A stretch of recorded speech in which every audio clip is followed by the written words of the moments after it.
ரதியக்கா அடுப்படியில் இன்றைக்கி அக்கா பன்னீர் சில்லி செய்ய போகிறேன். அக்கா எப்படி செய்கிறேன்னு பாருங்கோ. அக்கா ஸ்டைலில் பண்ணுவோம். இது வந்து 200 கிராம் பன்னீர் அக்கா வந்து பீஸ் போட்டு எடுத்து வச்சுருக்கிறேன். இப்போ அக்கா பன்னீர் பிரட்டி வைக்கிறதுக்காக 65 மசாலா 2 ஸ்பூன் எடுத்து வச்சுருக்கேன். அப்புறமா அந்த பன்னீரில் கொஞ்சம் வாட்ரு வந்துச்சு, அதை ஊற்றி அதை அப்படியே நல்லா கொஞ்சம் கலந்துக்கலாம். கலந்துட்டா தான் நம்ம அந்த பன்னீரை போட்டு பிரட்டுறதுக்கு முடியும். இன்னும் கொஞ்சம் கூட வாட்ரு ஊற்றி கலந்துக்கலாம்.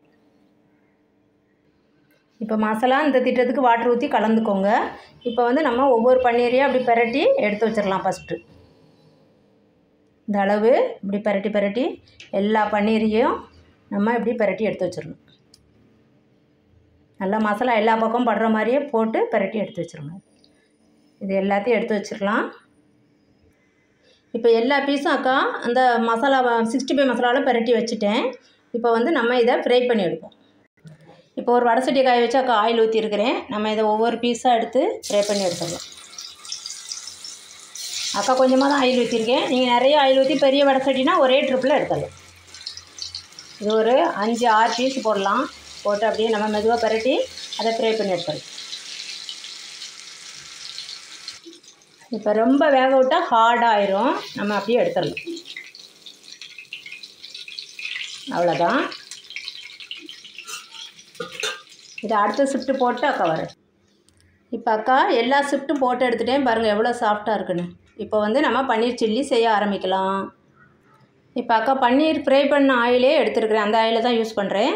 கொஞ்சோண்டு ஒரு பூண்டு பல் ஒரு 5-6 பொடியாக கட் பண்ணி வச்சுருக்கிறேன். ஒரு அரை ஸ்பூன் இருக்கும்பா. அதை கொஞ்சம் நல்லா இது பண்ணிக்கலாம்.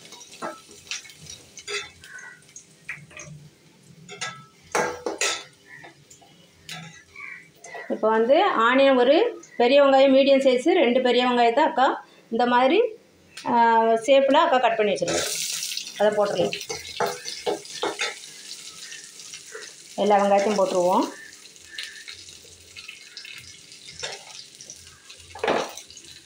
எந்த ஷேப்லனா கட் பண்ணிக்கோங்க. இது கொஞ்சம் என்னமோ ஹோட்டல் மாதிரி இருக்கும். ஹோட்டலில் செய்கிற மாதிரி குழந்தைங்களுக்கு ரொம்ப விருப்பமாக யோசிப்பாங்க. அதனால தான் கொஞ்சம் நல்லா வதக்கணும்.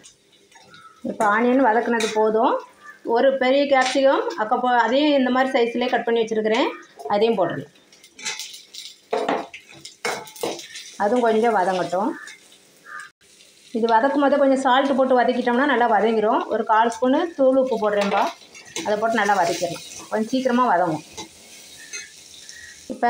இப்போ கேப்சிகமும் ஆனியனும் கொஞ்சம் வதங்கியாச்சு.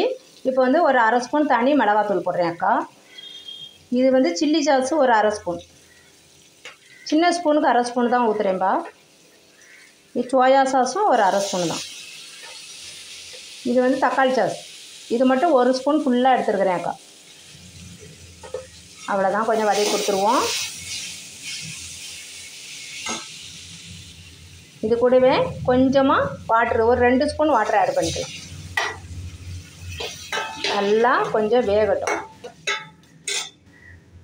இப்போ இந்த மிளகாத்தூள் போட்டதுனால கொஞ்சம் அந்த பச்சை வாசனை போட்டோன்னு அக்கா கொஞ்சம் வாட்டர் ஊற்றிருந்தேன். பச்சை வாசனை போயிடுச்சு. இப்போ நம்ம அந்த பன்னீர் எடுத்து போட்டுக்கலாம். அவ்வளோதான். பன்னீர் சில்லி ரெடி. அப்படியே நல்லா மசாலா படுற மாதிரி மெதுவாக கிளறி விடுங்க. அவ்வளோதான். அடுப்பை ஆஃப் பண்ணிடலாம். ரதியக்கா ஸ்டைலில் பன்னீர் சில்லி ரெடி ஆயிடுச்சு. இதே மாதிரி செஞ்சு பாருங்கள். பார்த்துட்டு அக்கா கமெண்ட்டில் எப்படி இருந்துன்னு சொல்லுங்கள். ரதியக்கா அடுப்படிக்கு சப்ஸ்கிரைப் பண்ணுங்க, லைக் பண்ணுங்கள், ஷேர் பண்ணுங்கள். இந்த மாதிரி பண்ணி பாருங்கள். ரொம்ப ஹோட்டல் டேஸ்ட்டில் அப்படியே இருக்கும்பா. ரொம்ப டேஸ்டியாக இருக்கும். செஞ்சு பார்த்துட்டு அக்கா கமெண்ட்டில் எப்படி இருந்துச்சுன்னு சொல்லுங்கள். தேங்க்யூ. ரொம்ப டேஸ்டியாக இருக்கும்.